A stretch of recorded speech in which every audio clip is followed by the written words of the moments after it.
Hey guys, how is everyone doing tonight?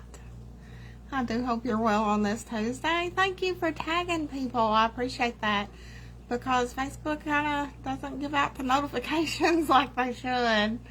So, hey Melinda, Benjamin, Christian, there's my husband, Joshua, Ed, Scott, Brian Taylor, Travis, Ann. So glad to see you guys on here. That is absolutely wonderful. As you guys know, we are having a live chat with none other than Hyrospace, aka Kenneth. So, anyway, we're going to bring him on here in just a moment. Hey, Affordable, JJ, Joshua, so glad to see you all here. I do want to welcome some of our new ones that possibly hasn't seen one of our lives yet. So I do want to welcome them. We go live every Tuesday, 7 p.m. Central Standard Time with a different guest each week. Hey, Lisa. And this week, it just happens to be PNS, Hyrospace. There's a lot of cool things to, hey, Kevin Kip. Hey, Justin. There's a lot of cool things to learn about that. I was speaking with Kenneth earlier, and I was like, what? So, it was pretty cool, pretty exciting. So, let me look and see if Kenneth is on here. Kenneth, if you're here, comment. And let me see if I can find him. There it is. It says, Lisa, I'm doing okay. There's Jared. You did make it. Yes, Nicole. And there he is. Hello. How are you? Hello. I'm doing well. Can you hear me? I can. I can hear you just fine. Excellent. Well, Kenneth, I want to know just a little bit about Kenneth and how'd you figure out and get interested in all this bacteria? Well, kind of funny. The first chance I had to get interested in bacteria was in college, where I was studying at the University of Oregon, getting my biology degree. I took microbiology, and it's one of those things I think I thought at the time I should just take, getting into the field of aquarium science. And to be honest, I was bored out of my mind and didn't put as much effort into it as I maybe should have. And I had a Yale educated instructor and everything, and just kind of took it, passed it, moved on. And then it was just kind of over the years, I'm actually an ecologist, not a microbiologist, but over the years, I came to realize how important the microbiome is in captive systems, just as it is in nature. So that eventually led to Hydrospace, but more details ahead. Awesome. Well, now, let's jump right in there because I'm interested, as I know everyone else is too. You've got some different products. Let's start with the PNS, the ProBio. Let's talk about that. Sure. Well, PNS ProBio, PNS standing for purple non-sulfur, as in purple non-sulfur bacteria. There's one species in that product, which is a PNSB, purple non-sulfur bacteria. It's Rhodopseudomonas, and that is a widely used microbe in commercial aquaculture. So people have been using that on shrimp farms, fish farms, especially in East Asia, for decades now, Right. generations really. And I stumbled upon that reading about PNSB in general in Sprung and DeBalk's last volume of the Reef Aquarium. That was kind of while I was researching different feeds that we might use to improve water quality and nutrition and add carotenoids to copepods, specifically Tigriopus, while I was working for algae barns. So the interest, I stumbled upon it that way, and then over the course of 2-3 years, I just couldn't leave it behind. It was one of those things that just kept coming back to me. I knew it was really important, and the more I studied it, the more I became fascinated and then obsessed with it. So here I am today, as you can see behind me. They're just wall to wall. I see that. Y'all look at all that. Cultures of Rhodopseudomonas. Yeah, That's amazing.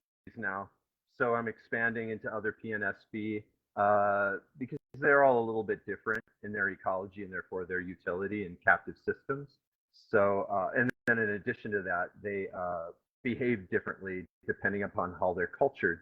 So that's one thing we're working on, just trying to cultivate them in a way that makes them most useful for specific applications. Awesome. Now on the ProBio, tell all of us some benefits of adding it to our reef tank. So they are natural. The species in PNS ProBio, Rhodopseudomonas palustris, is naturally occurring on coral reefs. So I could speak to the benefits, whether in nature or in captive systems, same thing. It is a coral food and a coral probiotic. So in terms of a food, it is actually sought after by corals among its group, a particular group of microbes that corals selectively feed on. They'll actually produce substances in their mucus to attract it even. And that is, by the way, how they feed on tiny, tiny things like bacteria. They actually capture it in their mucus and then eat the mucus. So they're naturally occurring. They super high in protein, sometimes over 70% protein. Certain fatty acids, unfortunately not the entire profile that you would necessarily want, but it does have some weird ones that are harder to get in typical aquaculture feeds. So that's sort of nice. And then really the big one, or one of the really big ones, is the carotenoid content. So carotenoids, as we know, like beta carotene, stuff like that, act as antioxidants. So they prevent destruction of tissue from free radicals. In the case of like say SPS corals or other highlight corals that photosynthesize at a high rate, that would be an environment, for example, where you'd see a lot of photooxidants produced, and those photooxidants destroy coral tissue. So the more carotenoids they can get into their bodies to neutralize those oxidants, the better. So that's just another dietary benefit. So, you know, the antioxidant thing that benefits corals much the same way it would benefit you and me. And then after nutrition, there's the probiotic benefit. The first one is protection against pathogens. These bacteria are the natural enemy of Vibrio, which is one of the most nasty pathogens on a reef and maybe in our aquarium. Most people seem to believe now, with good reason, that Vibrio is the main causative agent of tissue necrosis. So wouldn't it be nice, right? This isn't something we've studied yet for corals, but the anti-vibriotic activity of uh, of Rhodopseudomonas in particular is well known throughout the industry, um, preventing wasting disease in fish, and especially there's a hepatic disease. Basically, shrimp have something kind of like a liver, and Vibrio attack that. And these bacteria practically saved the Pacific white shrimp industry, for example, because their efficacy in preventing that particular disease is so strong. Right.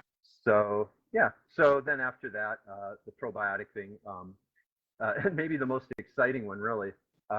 These bacteria are nitrogen fixers, and fixers are incredibly important on natural coral reefs, which are nitrogen limited. So these bacteria can actually take nitrogen gas and convert it into ammonia, which is a biologically available form of nitrogen for not really the coral directly, but for the zooxanthellae, which cannot fix nitrogen. Gotcha. So that gives the coral an actual source of nitrogen in an environment that is relatively barren or infertile. Okay, now I want to ask a question before I kind of jotted little words of it down before it gets too far back. Someone asked, when you add it to your reef tank, does it affect the biological load in the system? Yeah, that's kind of why these are so extensively used in aquaculture. They reduce what is called the biological oxygen demand, and basically because they degrade organic substances without consuming oxygen, they actually tend to increase dissolved oxygen concentrations, which is pretty important when you're doing some intensive, you got like tilapia or some messy fish like that, and really high density. Right. And then, of course, there are applications in larva culture as well that are pretty important and could actually become really useful in our industry, with its emphasis on larva culture. Gotcha. Now, one thing I wanted to ask is, okay, let's just use me as an example. I have a 125 and a 55-gallon sump. There's quite a bit of live rock, fish, snails, hermit crabs, that kind of stuff in there. Now, if I wanted to dose the PNS ProBio, how much would I dose and how often? So that's somewhat arbitrary, admittedly, because every system is very different. But and I'd start by saying that we consider this a food. That was my initial interest in this bacteria. Right. So this is if you're feeding your corals, for example, and in a typical reef tank, we would recommend, for starters, 1.25 milliliters per gallon. I'm then writing that down. Milliliters per gallon. Okay, now is the recommended dosing is that able to be found on your website? Yes, and on the bottle. And on the And then, bottle. Okay, I got you. mhm. I got you. Now, And we have a blog too, and there's actually an article on there using the products. So there are recommendations. So if you're using it in different ways or special conditions, you can up or I got you. decrease the dose. I got you. Now, Chad's going to be dropping the links to your blog and your website, of course, and different things throughout this. So now I wanted to also ask, is this more for I think I know the answer, but I'm going to ask it anyway. Is this more for just a new tank to get it established with good bacteria, or is it more for an established tank, or is it both? Equally both. Equally both. So yeah, so these are what an ecologist would call a pioneer species. They're ecological engineers, and they'll make a disturbed environment more habitable for other things, so they increase diversity.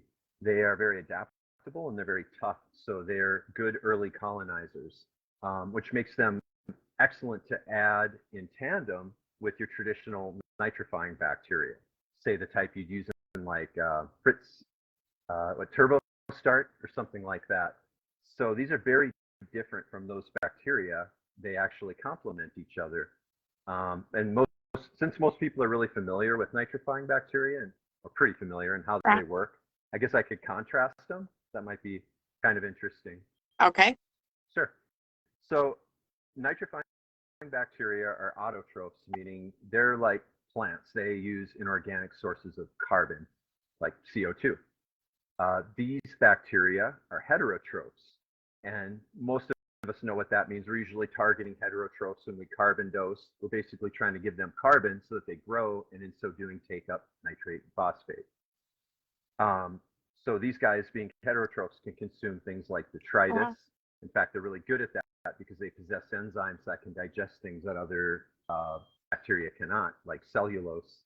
And then the other difference between these guys and nitrifying bacteria is that these guys are primarily anaerobic, whereas nitrifying bacteria are strictly aerobic. So they live in two completely different areas, as well as eating two different types of things, I guess. And then a third thing is because these guys are photosynthetic, they like light and grow better in the presence of light, whereas a lot of nitrifying bacteria are actually inhibited by it. So that even separates them more. So when you use them together, to answer your question, they actually work together and can condition a tank faster and make it more stable faster, if that makes sense. Gotcha. Now, someone asked, when using the ProBio, I think you just answered it. When using the ProBio and the yellow snow, is it beneficial to continue with the ProBio? Or is that just like kind of like a jump start to the yellow snow? Yeah, so the ProBio we consider a food just as much as yellow snow. Again, that's why I originally developed it. I consider all these other benefits like the denitrification and consumption of organics. Those are just kind of little bonuses, if you will. To me, this is a live food. This is something you would add to your tank, much like you would phytoplankton. And in fact, it would be more appropriate to do so because the primary zooplanktonic component of a coral's diet is actually bacterial plankton, not phytoplankton. Gotcha. Though you could use both and should, because phytoplankton have fatty acids that these bacteria don't have. So they actually complement each other nutritionally as well. Okay. Now, I've been trying to jot down a few questions here because they're going so fast. You will definitely have to go back and re-answer some of them, I'm sure, after the live, because I know I'm missing them. Number one that I've seen is one or the other or both? Are they good for cyano? Yes. Yeah, Gotcha. They actually are a natural competitor. They're fairly similar, which means they occupy a very similar ecological niche. They're both phototrophs, so they like to hang out in the presence of light. I don't know if not everyone realizes this, but most cyanobacteria, or at least facultative heterotrophs, they can become heterotrophs and consume organic matter for a carbon source if they so wish, or if it's available.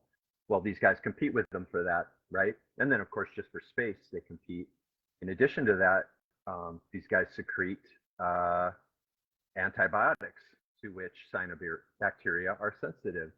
So they do compete with each other, and we've seen where they actually can eliminate patches of cyanobacteria. Okay, gotcha. The next question will be dinoflagellates, and I'm less sure about that. Okay. Less convinced. Gotcha. Now, Tracy leads me into a question that I asked you earlier when we were talking, because I wanted to know. Can you use the PNS? Say I dose Phyto about every night, some Phyto. Can you use the PNS in conjunction with it? Or is that instead of? Or is it better for both? That might be a situational thing. I really couldn't say for sure what would be better. I think for most people, like most home aquarists, sometimes just what fits better into your routine is the better choice, so long as you continue to do it consistently. But I would so I only answered half the question before about dosing. Okay. As far as frequency, you could use that 1.25 milliliter dose nightly as much as daily. So, in fact, I wouldn't necessarily say nightly. You could feed it any time of day. That doesn't matter so much. There's a misconception that corals only feed at night because they open up to feed on zooplankton, which tend to come up at night. But because these corals feed with their mucus, they're harvesting bacterial plankton all day long, all night long. So again, Awesome. feed at a time that's most convenient for you. But the benefit of adding it with phytoplankton, whether you feed on alternate days or if you mix them together, which honestly that's what I would do if that wasn't too inconvenient, I would just use them at the same time. But the main benefit is that they complement each other nutritionally. And there are studies showing this using Artemia as model organisms, but these bacteria are lacking in some, as I mentioned, fatty acids that are essential. And that's where the phytoplankton are important. But again, these guys have the novel carotenoids. They're extremely high in protein. So they kind of work really well together, is what the study found. So in other words, they are better used together than either one is by itself. Gotcha. Yeah, Tracy was just asking if quite possibly it would be best to alternate one, do the PNS one day, the Phyto the next, PNS, Phyto, possibly in that order. But you said you can use them together. Yeah, and that seems more consistent. I like consistency.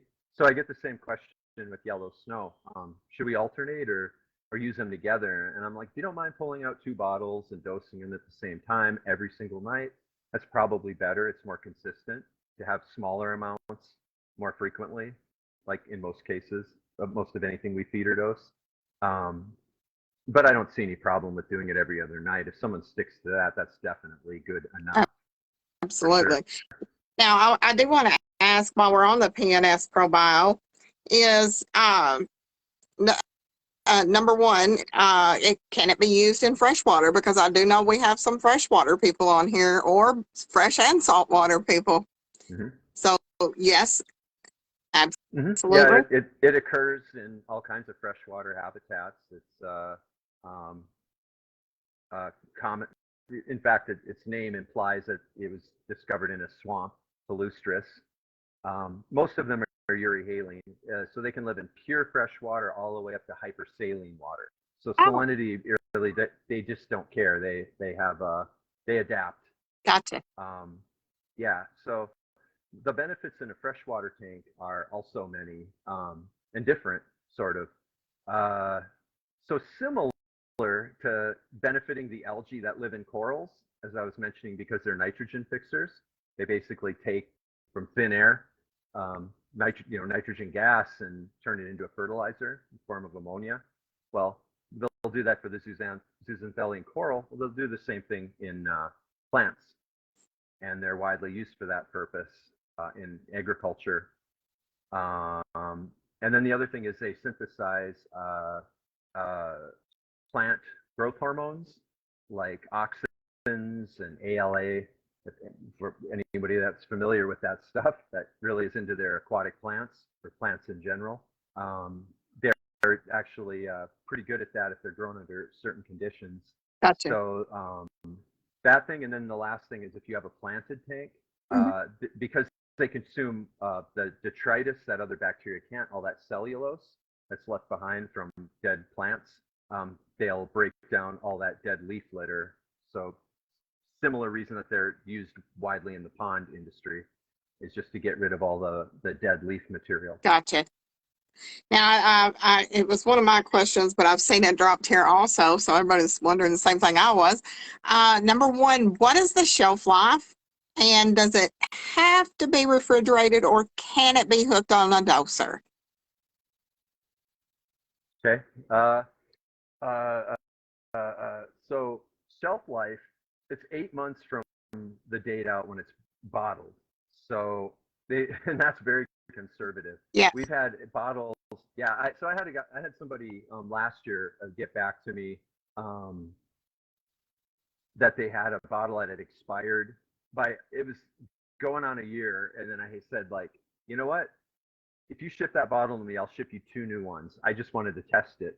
So he did that. I sent him 2 brand new ones, and by the time I received it, it was about a year expired, not a year old, a year expired. And I used it to cultivate, to make a new culture, and they grew just like it had been like a fresh inoculum.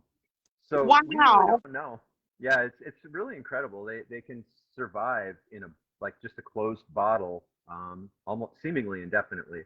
I've seen in the literature it's about three years is what most people in like a lab would say. So our 8 months is pretty conservative. Absolutely. And now, refrigeration is required, so it Nope, can't be hooked on. Nope. nope. Just yellow snow because that's not a live product. So yellow snow most definitely needs to be refrigerated. If you forget to refrigerate it for very long, you'll regret it. That stuff can really stink. It stinks anyway. You don't want to smell the spoiled version. So yellow snow, yes, refrigerate it. But the live products, CNS ProBio, and then the other one we'll probably get into, substrate sauce. The live products do not need to be refrigerated. In fact, they're thermophilic, and I didn't test this on purpose. One time, I accidentally left a large volume of product in the back of my Jeep in the middle of summer, and they sat out there all day. We did a heat index thing and figured out the inside of the Jeep got as high as like 130 degrees for extended periods of time. We tested it out, and again, it grew like nothing had happened to it. So these Wow. yeah, so if you look at a lab, they'll say like the normal storage temperature is like up to 112 or 114 degrees Fahrenheit. Oh, So wow. yeah, Now, they ship well for that reason, by the way. right, But I started saying, and then the last part was a doser. Uh, yes, you could do that, but I would say, why waste a perfectly good doser on something that you can't overdose?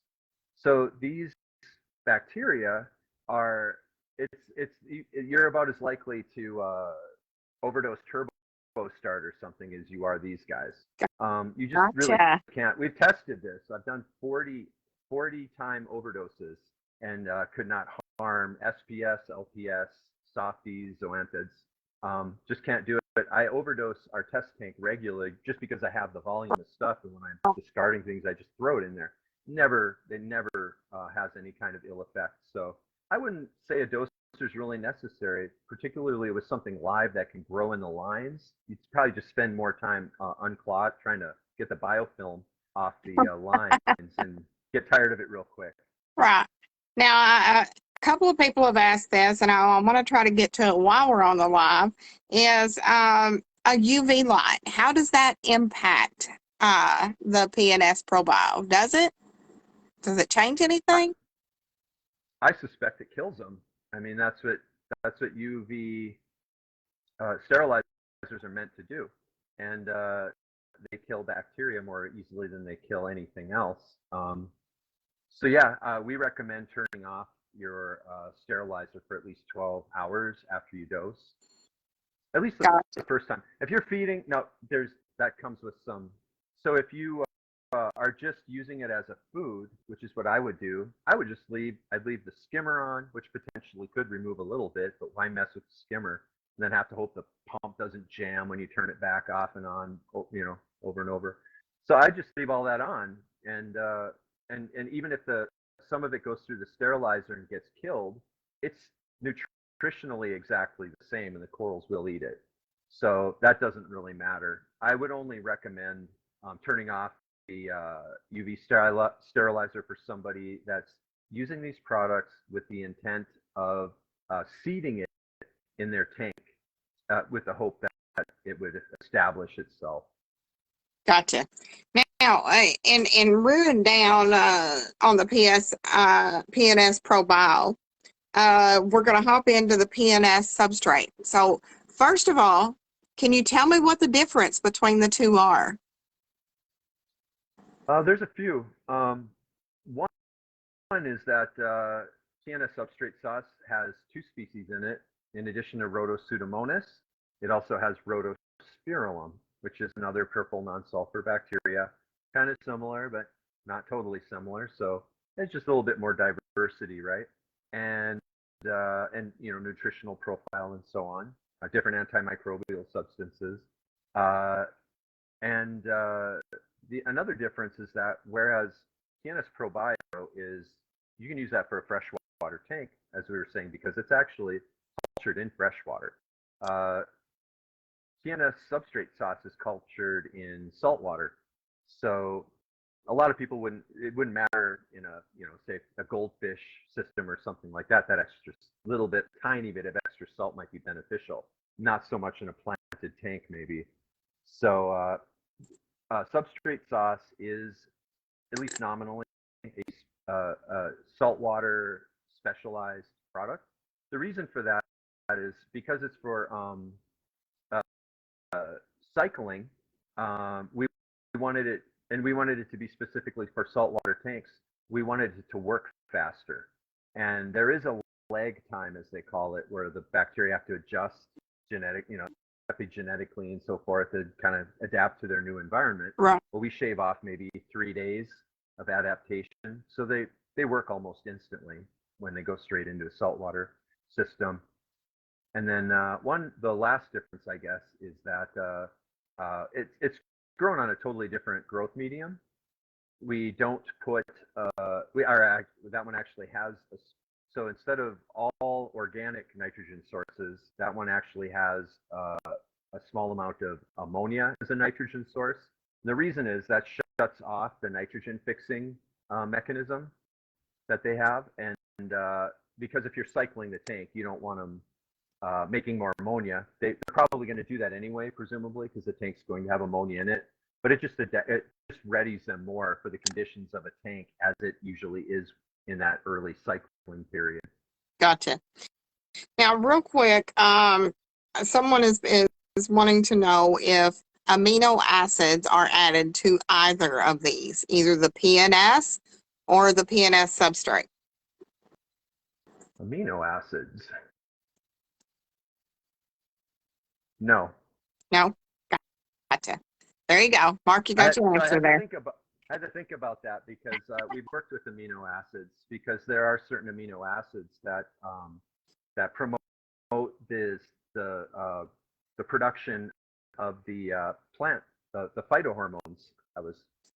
Plant growth hormones I was mentioning. So I had to think about that, but gotcha. No. And what effect does the PNS ProBio or the substrate sauce, what effect do they have on algae? Not much, really, because they live in totally different niches. Now, cyanobacteria, it's a little bit different. They are a little bit closer in niche, but with algae, the competition is a little bit more indirect. For example, the bacteria are consuming nitrate and phosphate, but at a certain point, they could theoretically actually promote small amounts of algae growth because they are nitrogen fixers. When there's no nitrate and ammonia levels get way low, when you're getting close to crashing, you're like bottoming out on nitrate, as people say now. These bacteria then will that mechanism to kick in the nitrogen fixation, the nitrogen fixing machinery kicks in, and then they start. But I guess most people are going to want to prevent that anyway. So if your algae are elsewhere in your tank are starving for nitrogen, so are your zooxanthellae. That's kind of a double-edged. So yeah, not much of an impact, I would say, good or bad, in terms of algae. I gotcha. And now, does the PNS substrate sauce, is it require refrigeration or no?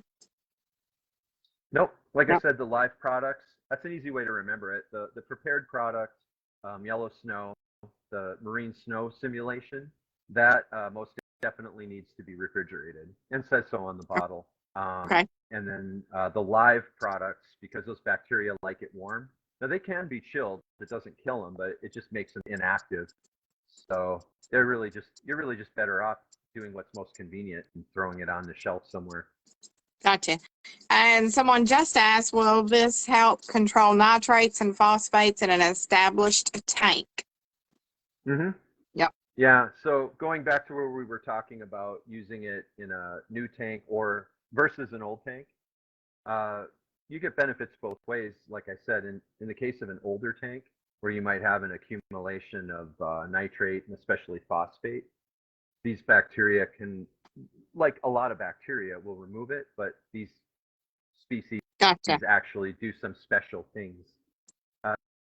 They're denitrate, so they can perform denitrification. At least Rhodosudomonas can. So in addition to assimilating it, where they would take it up and sequester it into their biomass, and then theoretically get removed by skimming and water changes, where you have that means of export. They actually will convert it. It's the opposite of nitrogen fixation, then, right? They'll take nitrate if that's in excess and convert it to nitrogen gas. So they don't really remove or add nitrogen. They regulate it, right? Gotcha. And that's their There you role. go. And that's their role in nature. Mm-hmm. That's right. Chris says snow is a microfauna, correct? So it can be used for filter feeding similarly to phytoplankton, correct? The Yeah. snow. It's nutritionally, it's very different from phytoplankton, but yeah, you'd add it the same way. What's Gotcha. interesting is that there are a lot of filter feeders that specialize in feeding on marine snow, and they'll actually reject phytoplankton in favor of marine snow, which is kind of mind-boggling when you think about. We think of marine snow as just being this, rotting bits of little rotting trash floating around in the water, but it's actually quite nutritious because of the associated microflora. Gotcha. And someone has asked about, say they have a frag tank without sand and only live rock in the sump. How beneficial would these products be for them? Well, depends what you're using it for. If you're using it to feed your corals and introduce a coral probiotic, an organism that will not only live on your coral but inside of your coral, protect it from Vibrio, add carotenoids, so antioxidants, and a lot of nutrition, particularly nitrogen. And if you bottom out on nitrogen, it'll start to perform nitrogen fixation and supply your zooxanthellae with ammonia, which, by the way, is their preferred source of nitrogen, not nitrate. Then there you go. The sand doesn't make any difference. Now, it would only make a difference to somebody who wanted it to grow inside their tank. And again, that's always a cool thing to try to do, but we think of this as a live food primarily. So whether or not it persists in the aquarium, if it does, that's great. Gotcha. Real quick, are these products that you offer, are they available in Canada or worldwide? I wouldn't say the world over, but they are available in Canada. The distributor is J&L Aquatics. So if you are a retailer, you can obtain it through J&L Aquatics at a wholesale price. Otherwise, you can still buy online if you're just like a Canadian hobbyist. You can buy from J&L's website. And Aquarium Connections is our UK distributor. Gotcha. And they serve parts of Ireland, all of England, Scotland. So, and then I've gotten just yesterday 2 inquiries from South and Central America, and we were in Asia, and then COVID made shipping the cost to shipping. Yeah, so we're trying to get there again. We've been in India. Same thing with COVID though. Shipping made it Right. impossible for them to meet a. COVID changed a lot of stuff for sure. And let's talk Oh yeah. about yellow snow. Tell me a little bit about yellow snow. I know you touched on it a little bit, but let's dig a little bit deeper. Sure. Well, yellow snow, it's kind of funny. That one's almost like a curse to me now because it's so intense. It's so hard to make. There's actually a lot of it's a long process now. As you work on something, it tends to get more to perfect it. It gets more complicated rather than simpler, unfortunately. So um, that one, it's actually been really successful, and that's kind of why I say the curse part of it. Obviously, we want to sell it, but it's a lot to make. So originally, when I was researching these bacteria, I started to see that they were associated with marine snow a lot, and that made me interested in marine snow, and I started researching marine snow, and then began to understand how important marine snow is in reef food webs. So I'm like, hey, why don't I use a natural sort, like a seed particle, as they call it, the stuff that the bacteria grow on to form marine snow? Like use chitin, which is a common seed particles material. So I found a natural source of chitin and just started working on that. The bacteria do grow on it. They do flock. They agglomerate, which means they form biofilms that are sticky, and the particles stick together, and that's what makes marine snow. When the particles get large enough that they become negatively buoyant and sink, marine snow. So it's kind of sort of a natural marine snow. I say a simulation. It's actually a really complicated geochemical process, but basically the benefit of marine snow, in addition to just being kind of cool, I guess in theory, is that it's rich in vitamin B12, and Gotcha. that's actually really important in all animals' nutrition. And very few animals can synthesize it themselves, so they have to have an outside source of it. And with the yellow snow, do you spot feed it? Do you broadcast it? What's the best way to distribute that? Probably to spot feed it, especially if you have particular animals that you want to feed it to. If you have like gorgonians or tube worms really like it. Actually, a lot of soft corals. If you have a tank that has lots of other things and a few of those things, you might spot feed. Otherwise, there's no issue in distributing it across the top of the tank. What happens in a tank is, and it's so there's nothing there. This is the interesting thing. There's nothing that would stop marine snow from forming in an aquarium. All the same natural processes are there, except for two things. So wave action in the wild is one thing. It breaks apart the particles before they get big enough to sink. Well, in our tanks, that is the heavy water flow that we've got. And the other time, it's just residence time in the water column. Our tanks are a foot or two tall, whereas you would not naturally require, tens or even hundreds of feet for all these processes to occur. So anyway, when you put it in the tank, sometimes it'll blow up and fall apart and get distributed all over, end up in your filters. So the best way to feed it kind of depends on your system. If you have a heavy mechanical filtration, sometimes it might be best to cut that right before you feed and just leave like your power heads on, for example.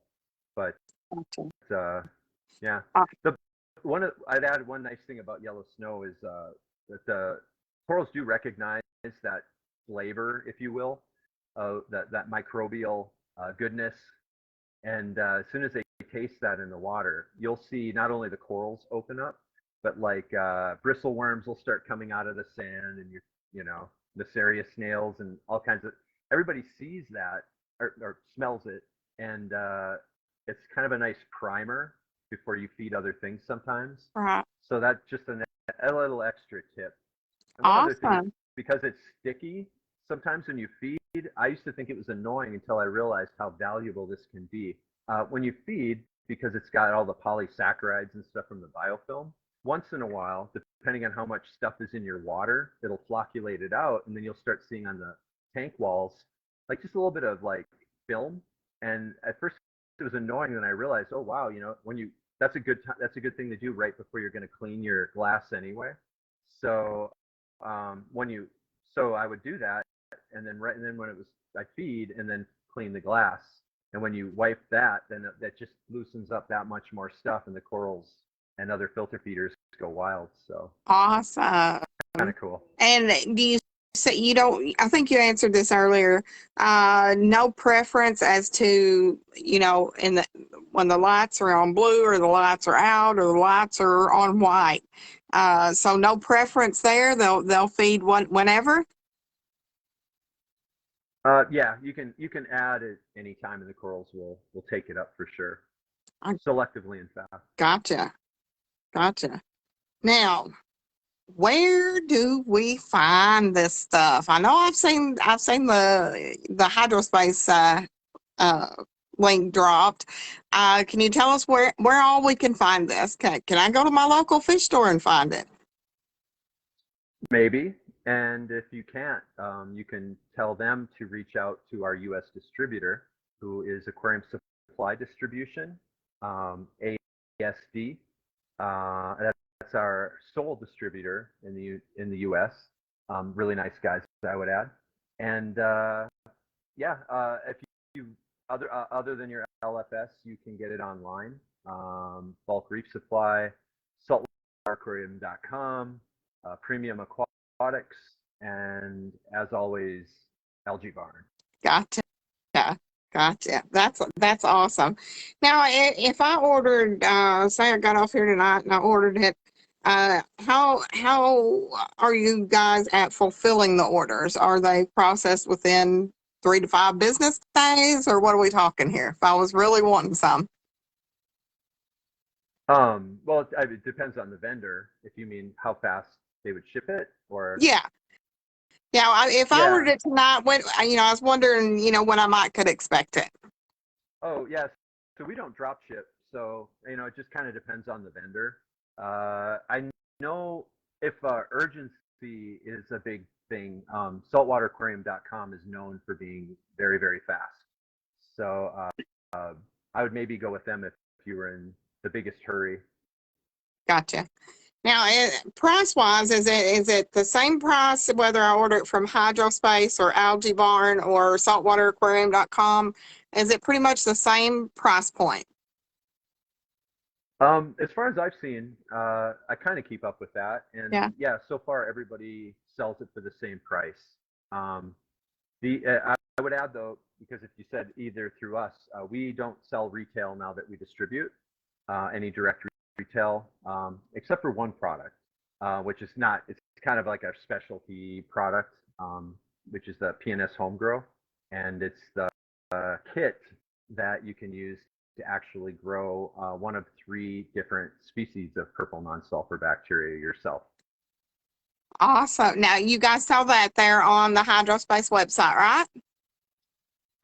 Not officially, because we don't have an online store now. Okay. Since we went to a distribution model, but I did leave a link with you guys, so if you wanted to leave that with the viewers and they were interested in looking at it, it's active, it's just hidden, if that makes sense. Gotcha. All right, well, we'll put it out there here in just a minute then. Now, someone had previously asked, because apparently they have a grow kit. Will you ever come out with a yellow home grow? Probably not, because I don't think anyone would want to go through all the process and the odors of making that stuff. So if I show you the facility at some point tonight, I'll show you. Like, we have a big fume hood that pulls all of the. If anybody on here has opened up a bottle of yellow snow before and taken a whiff of it, just imagine 7 gallons of that boiling, and you probably wouldn't want to make that at home. You're probably right. I don't think there's enough Febreze that would take care of it. I've got 2 bottles on hand at all times. Oh, Febreze is Man, my friend, and my wife hates Febreze now. I mean, well, she probably don't like the smell of that yellow snow either, boiling. Mhm. No, no.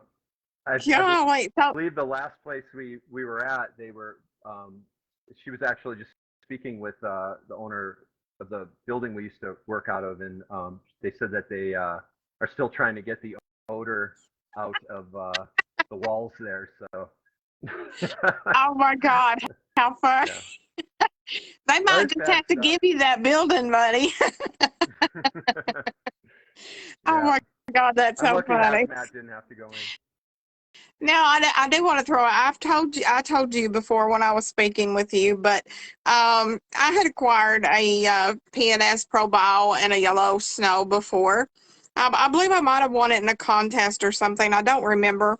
It's been quite a while back, but I was like, well, I don't know what to do with that, and I wasn't quite sure, how to dose or whatever, And at that time, I was having hatches, one after the other with the Duggars. And anyway, so I got the bright idea that I would take the PNS Pro Bio and gut load some rotifers. I was having a hatch that night. And so that morning, I sieved out some rotifers and put them in a smaller container, dumped some of that PNS Probio in there, and let them swim around in it all day. And then I had the hatch that night, and it really seemed as though I had a very successful growth rate and survival rate. And so I used that PNS Probio that should have been in the tank, but I actually used it for gut loading the rotifers. And I think when you and I talked earlier, you said you could also gut load shrimp, maybe? Yeah, so I actually emailed you that kind of for you as much as for your audience, but so there's a paper from Aquaculture Reports Journal, and it's just a really good paper. They used Rotopseudomonas palustris, the species that's in ProBio, to gut load Brachionis rotifers, which is what I assume you use, Yes. and Apocyclops copepods, one of the copepod species in most of LG Barnes products, and Daphnia, which some people, freshwater people, will be more familiar with. That's a kind of a shrimp-like critter, and they found that all three consume the bacteria. They could see it in the gut, and it actually improved growth and survival of larval silver perch in that case. And Well, some of that's attributed to the antibiotic properties, the probiotic, because they were shown to reduce the amount. And this is all live foods. Live foods are just full of nasty stuff, Vibrio, and in this case, the live foods they were using had a lot of Aeromonas and Streptococcus, things that are common fish diseases, stuff that larval fish are particularly susceptible to. right. So it's a one way to reduce pathogen loads in live feed, and then introduce some of that nutrition from the PNSP, as I was mentioning, the protein and the carotenoids and some of those novel fatty acids. Gotcha. Now, how those red bag jug things behind you there? How much is in one of those? So those are 5-gallon or 20-liter cubitainers. They're called. They're just collapsible cubes. They work really well because when you put a spigot on them and you want to dispense small amounts, it collapses without chugging air, so you don't get oxygen or airborne contaminants, which is pretty cool. It's a nice feature of the home grow kit, by the way. All those come with a spigot that fits right on top. But yeah, it takes these guys, depending on the temperature. I'm roasting right now, and it's actually cooler in here at 80 degrees Fahrenheit. Their optimal temperature is 83 degrees. And I would say that's probably the only hindrance any of the people have run into growing these at home is just the Mhm. simple, you know. So I say put an incandescent lamp. They've shown they grow really well under incandescent for some weird reason. They love it, and then that actually helps heat the culture vessel as well. Some of our more sophisticated users have put heat pads like for seedlings, Yeah. or I suppose like a reptile uh, heat pad would work as well, especially if you have a thermostat where you can control it. But so about 30 degrees Celsius, that's 83 degrees Fahrenheit is optimal for Rhodosudomonas. That's the species we do most of on the home grow. Yeah. Now, just out of pure curiosity, how long does it take you to make a jug of that? Really not. I mean, it's just a couple hours to make the culture medium and boil that, and then so it's a plant extract right now. We use water milfoil that we harvest. We have we get a permit every year from the city of Boulder, Colorado. They have a big infestation of water milfoil, which is an invasive aquatic plant that contains a lot of tannins, some of which these bacteria really like to eat. Um, so, it's kind of cool in that way. It kind of helps the Oh, natural environment well, locally yeah. here.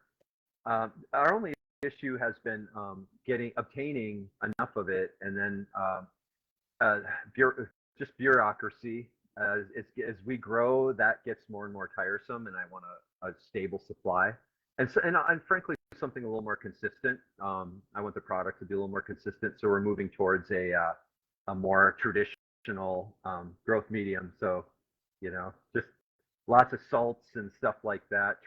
Mineral trace elements, and add the vitamins, and have only what they need to grow, Gotcha. which has the benefit of eliminating other things that couldn't otherwise grow there. Because if it's missing things that competitors need, there's just less chance of contamination as Oh, well. for So sure. Now, that kind of brings me to the question is, what's on the horizon for Hydrospace? What could we expect down the road? well, in November, we went down to French Polynesia and did a kind of like a survey of the natural environment there. I what I do is what I'm trying to do is replicate the natural environment. So again, I'm not a microbiologist. I'm an ecologist, and that's the nutrient cycling and all that stuff is what I'm most interested in. Right. The microbes are just vehicles for those processes, right? So what we did is we went and found healthy coral colonies and collected sediment samples near those corals, brought them back and grew them in my own proprietary medium, and actually cultivated. We brought back purple non-sulfur bacteria from a wild natural coral reef environment, and so I could flip here. This is what we came up with. This is the first one. You can see that beautiful purple coloration. Oh, wow. So that's a bacterial chlorophyll and carotenoids, but it's quite rich. You can just see how purple it is. This would otherwise be like a clear growth medium. Yeah. So now that first one had all kinds of stuff in it, and then subsequent generations not as much because we would lose some diversity each time. And what we found, and this is what I suspected, is that these bacteria, specifically these anaerobic bacteria that deal so much in nutrient cycling, they live in what are called guilds, which are groups of bacteria that work together and kind of need each other actually. So this is a process of refinement where I'm actually losing diversity, but in the end, I'm going to have some group of bacteria that form like a stable polyculture. And to that end, at some point in the horizon, I would like to introduce a product containing a consortium of natural wild bacteria that are actually that you can acquire as a guild. So Wow. Yeah, Wow. and yeah, so it all came from this guy. I had to smuggle the sediments in through U.S. Customs and all that stuff. but we got it here, and thankfully they contained some really awesome purple non-sulfurs. So I've already run tests through Aquabiomics, who a lot of people on here are familiar with, and I've already found some candidate organisms that might be included in those original consortia. And if they are what I think they are, and they're in the Rosiobacter clade, well, actually it is. We knew that they were in the original one, but now that we've lost some diversity, we want to see if they were some of the ones that persisted and are going to end up in the final product. Now, what about Rosiobacter? Why are they cool? Well, they're a purple bacterium that deals with DSMP, and that's just it's a substance that corals release when they're stressed. It's a osmoregulator and other things. What's important about that? Well, it's pretty prevalent in the environment. It even plays a role in climate cycles and stuff. It's what makes the ocean smell like the ocean, actually, is DMSP. Because of all aquatic plants, including zooxanthellae, which produce a lot of it. Well, Vibrio, one of the diseases that we encounter often in aquaria and in the wild, well, how do they find stressed corals? They smell DMSP, and they're chemotactic to it, meaning that they actually swim towards it. So that's how they find stressed corals, and then they attack the coral. They don't even eat the DMSP. It's just a chemolocator. So that's how they. So anyway, in an aquarium, getting rid of that DMSP might be really important for masking stress in our corals, and therefore not sending an invitation to the Vibrio that almost certainly will be present in the aquarium because it's everywhere and it's opportunistic. But it could actually help thwart disease.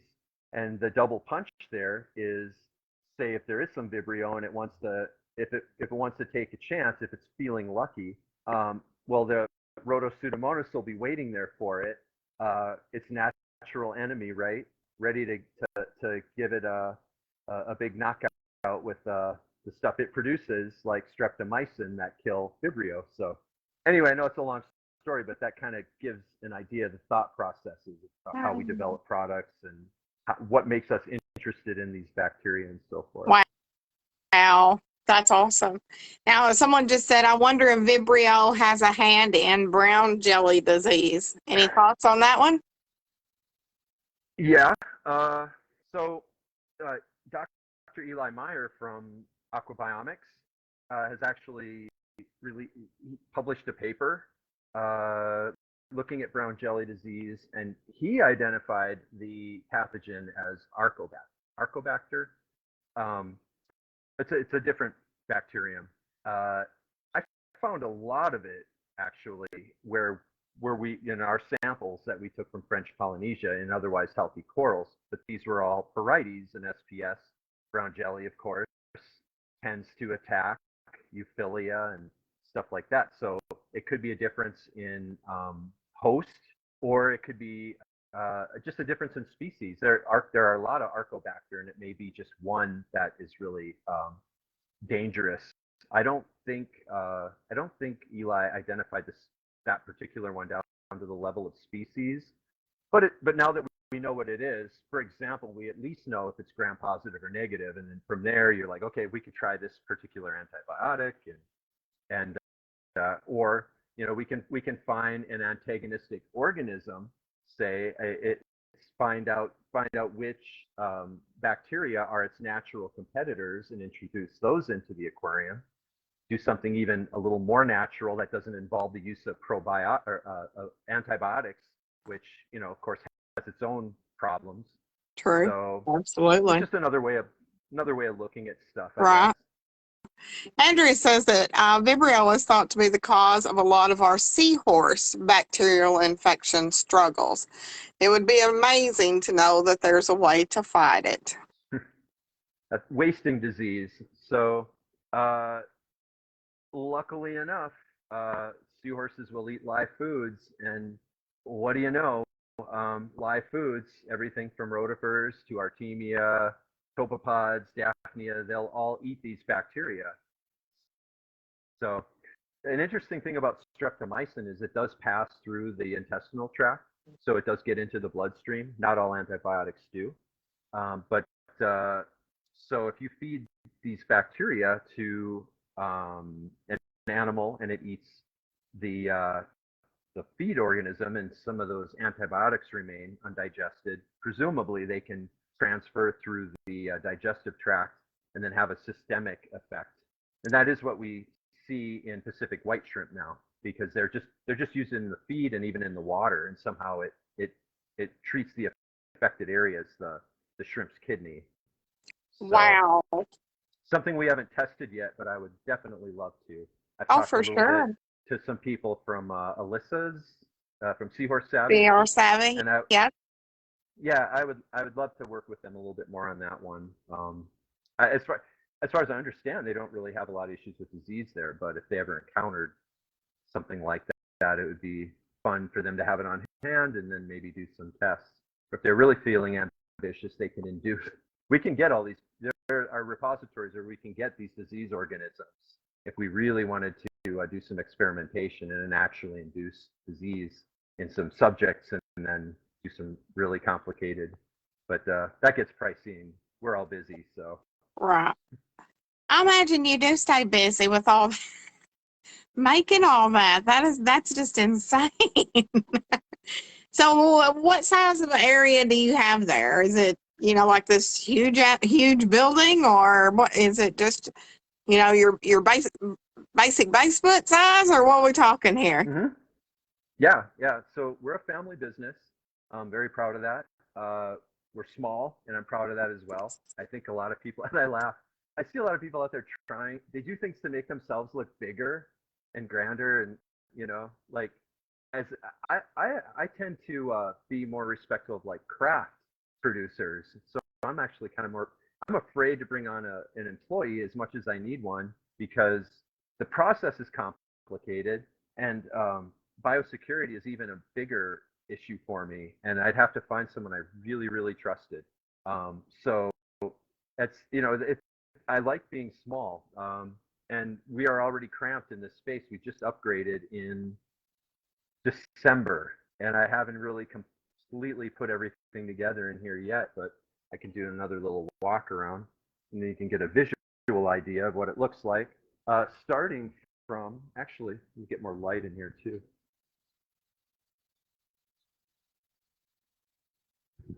Don't worry, this won't take long. We're very small. So everything pretty much starts back here in what we call the kitchen. It's Yes. all small batch. All small batch. We've got a 7-gallon brew kettle where all the culture medium is made, and they're usually transferred into the cubes onto these racks, and then moved out into that grow area that you saw. But I spend most of my time here. I joke all the time. I spend like 10 hours a day standing in front of this thing. Oh, no. One thing I always hated about working in labs and hatcheries and stuff is I felt like I was just a Tied to the janitor, sink. Yep, well, here I am again. So same thing, but so a lot of everything from cleaning chemicals to, I've got half a grand just in isopropyl alcohol here. We go through so much, I and then bet. we have to so this space will double as like a staging area for packaging, and then also just for quality control and so forth. Actually, I might have someone on here right now. That's just amazing that it's a Some bacteria. family-run business like that. I love. Yeah, so it just runs into the packaging, and so.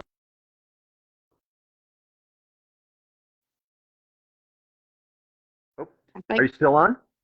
Yes, I am now. You froze up. Oh, I think okay. you got out of your Wi-Fi area or whatever. Actually, no, I pushed the wrong button there accidentally, but it's actually, I have some bacteria queued up if you guys want to see Rhodopseudomonas under the scope, but just a lot of packaging, and had to put in so a lot of choral producers could probably identify with this. We just had to put in $3,500 worth of electrical upgrades because of all the lighting. I already see a yes. Yes. It gets ridiculous. We were just blowing fuses left and right, and I realized with all this light, there was no way around it. And then refrigerators and even that brew kettle uses a lot of juice. So just the the little things that'll people don't think about when they look at the price of things made by big or small businesses. It's just Yeah. that with the logistics of goods right now, inflation, it's a reality that is easily overlooked sometimes. Now, on the funny end of it, you were talking about the smell earlier, and you couldn't get it out. They couldn't get it out, the smell out of that other building. How close proximity is this to your home that you live? So this is like the basement area. Funny thing. So we just, like I said, we just bought this house in December, and my house shopping was basically basement shopping because all I cared about was the layout and everything. So basically, it's a just a typical basement, and then I have just like curtains going upstairs. So far, nothing too bad. It starts to permeate, and I started getting complaints. I might have to do something more. I don't know if you saw the hood over yeah. So I run that full blast while we're brewing stuff, and that helps to push all that air outside. I'm sure your wife appreciates that too. Yeah, I'm just waiting for the HOA people to come knocking at my door once we start I figured taking out neighbors' pets and stuff. you had all those cases of alcohol sitting there. I was thinking that's probably cases of Febreze sitting there. No, but I got one for each hand. There you go. So, yep. I don't blame you. Oh, Air goodness. flavor is my favorite. Absolutely. Well, Kenneth, this has just been a very, very educational program. I have thoroughly enjoyed it, and I believe a lot of the viewers have. And, a lot of them wanted to try it, said they want to try it out, and they're looking into it and stuff. So I think you've got a couple of things you wanted to give away, right? Yeah, a couple of things. So looks like we've got two combos. So each combo has a 16-ounce PNS Pro Bio and a 16-ounce Yellow Snow. And I just happened to get some bling in a couple days ago, so I guess we'll throw in a special Hyrospace mug with that too. So. Oh man, I don't know why I know, got right? eligible for these giveaways. That's just crap right there. Okay, we had 50 people enter, and so we are going to spin the wheel, and the first spin is going to be for a bottle of PNS Pro Bio and a bottle of Yellow Snow, correct? Along with maybe some bling, huh? Here we go, you guys. You got to be here to win. Let's see what number it is. We're going to let that go around, and number 38. Chad's going to look up and see who number 38 is for me, and we're going to see if they are here watching. And I'm telling you, if they missed it, they've missed a lot of great education on here. And while he's looking that up, I will tell you guys that our moderator, Travis, has been diligently working on moving our videos to our YouTube page. So they will still be viewable over there on Tank Talk with Tyann on YouTube. So they're going to be saved over there, so you guys can reference back to them instead of trying to hunt and search through them on the page because they get buried. Merlin Ruiz. Merlin Ruiz, are you watching, Merlin? If you are, this is your lucky night. Merlin Ruiz. I'm going to see if he's watching. Give him just another minute to come on there. And guys, I want to encourage you to go check out Hyrospace. There's a lot of wonderful reading over there. And let's see, can we have a refresher on how to enter the giveaways? You sure can. Yeah, I seen Merlin on here a while ago. I just need him to comment right quick. How to enter the giveaways. When I put up, there you are. There he is. Okay, congratulations, Merlin. Now I'm going to put up a winner's post after this. And Kenneth, if it is okay, they can private message you. Is that correct? To redeem their prize? Okay. Of course. Awesome. Refresher course on how to enter the items that we give away. Not every live we're going to get to have a giveaway, but we do have some that offers items up and, of their products that they're featuring and talking about and stuff. And so when we put the promo ad up, we will generally put in there if there's an item going up. And if there is, you just comment on that promo post, and we will assign you a number. And that number will go on this wheel. And then at the end of the live, after you've learned all the stuff about bacteria, then on the at the end of the live, then we will spin the wheel. And provided you are watching, then you and your number comes up, then you have won whatever we've given away. Here we go for the second combo pack from Hyrospace. I'm telling you guys, Hyrospace, the PNS, ProBio, the substrate sauce, the yellow snow. Number 6. Congratulations to number 6. While we're waiting to see who number 6 is, I tell you what, you guys need to go check out Hyrospace. Definitely go and get on their blog and read all the wonderful information over there. And it's absolutely, I was reading a lot earlier and I was like, what? Oh my God. I was like, that is just amazing. So I really did, I really did love it. And so Drew Fox, are you watching? You are number 6. I just need you to comment and let me know that you're here. I'll give you just a minute and see if you can drop a comment. Congratulations to Drew Fox. Guys, I do want you to go check out Hyrospace. The link has been dropped. After the live, I will also, there it is, dropped again.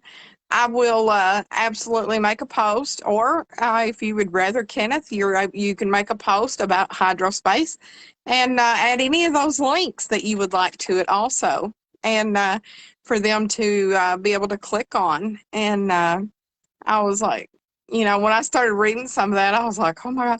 Actually, what I did, I cheated. I sent all them. He just won, Hannah, $450. Okay, I don't see Drew on here. Actually, what I did with that message you sent me with all the links in it, I forwarded it to myself so I could easily access it, because I was like, that is just some absolutely wonderful information, that you guys had. And so it doesn't look like Drew is here. So I'm going to spin that wheel again. Guys, you got one more chance. And this is what happens if you miss a tank talk. I do want to encourage all of you to please invite your fish friends. Number 40. Number 40. Congratulations, number 40.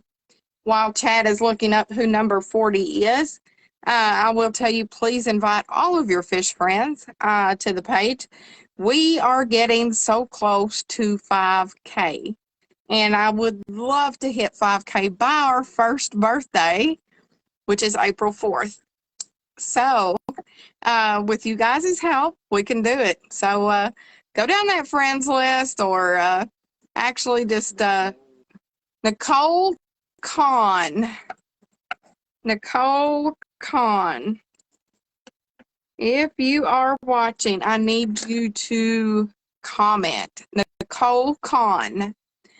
Go down your friends list or take the go to the invite button and share the link to your page or either your business page or personal page or whatever, and let's get to 5K, and we can do it by April 4th, I do believe. So we are I don't know, we're just a little over 400 away, so we've got time. We can do it. Nicole Kahn, give you just another minute, or well, not a whole minute, but just a few more seconds to comment. I do not believe she is on here. I am, as Rob said, yeah, you're identifying as Nicole. Like everybody would tonight. Here we go, guys. Now, see what happens if you miss a TikTok live? You never know what you're going to miss. 41. Number 41. So you never know what you're going to miss. Not only were we blessed with all the information on PNS and PNS ProBio substrate sauce, the yellow snow, we get to look at all that wonderful, good smelling stuff in his basement. Look at those jugs. That's crazy. I love it. And Jared Vadcock. Jared is here. I see Jared. Jared Vadcock. Back. I hope I'm saying that right. If I'm not, I'm sorry. I just butchered your name. Congratulations, Jared. Jared and Merlin, you both will private message Kenneth after the live, and he will let you know how to. He will get your information and he will send out your winnings. So that is absolutely fantastic. Kenneth, I can't thank you enough for such a wonderful live. Thank you a lot for having me. It was really fun. It has been very enjoyable, very knowledgeable. We've all learned a lot tonight, and gosh, I am extremely thankful for that. Again, grateful to be on. Oh. And congratulations to Merlin and Jared. Looking forward to getting myself Absolutely. out to you guys and hearing back from you. Absolutely. I will put up a winner's post after the live, and you guys be sure and thank Kenneth for coming on, spreading his knowledge, and y'all go check out Hyrospace and see what that's all about, and get you an order in, give it a try, because it is some pretty good stuff. And I think this time I might use it for what it's supposed to be used for when I place an order. Instead of gut loading my rotifers. So anyway, Kenneth, thank you so very much. And like I said, y'all be sure and invite your fish buddies, and let's bust that 5K wide open.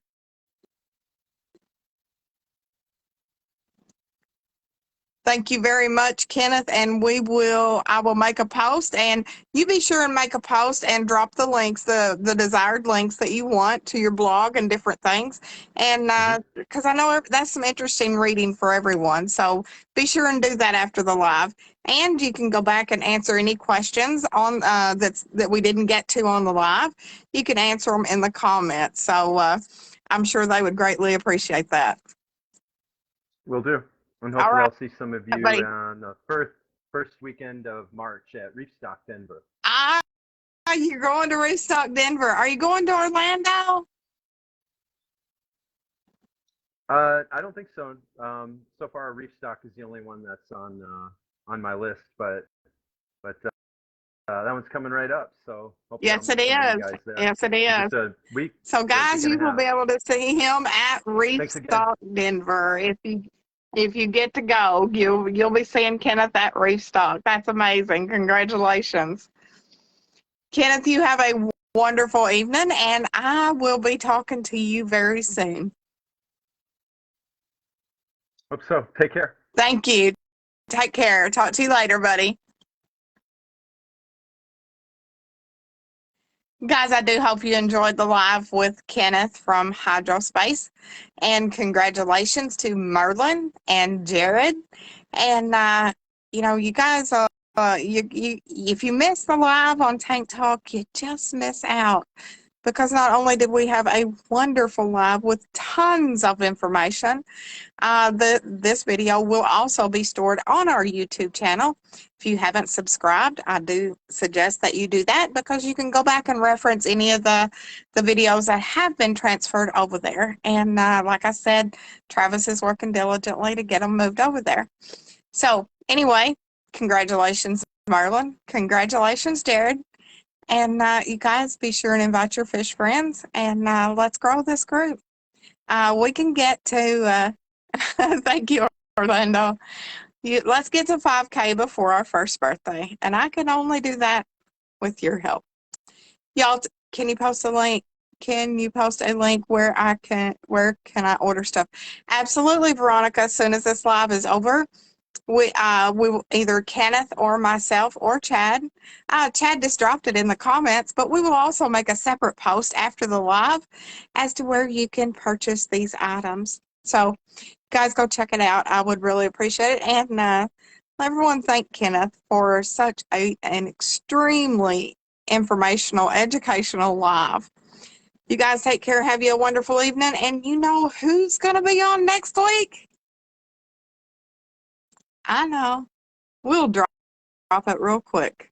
It won't be long, and you'll see who's going to be live. I promise you it's going to be a lot of fun. Don't miss it. And guys, I will talk to you later. Watch for the drop for next week's special guest. And indeed, they are special. Watch for that. Also, watch for the post after the live is over.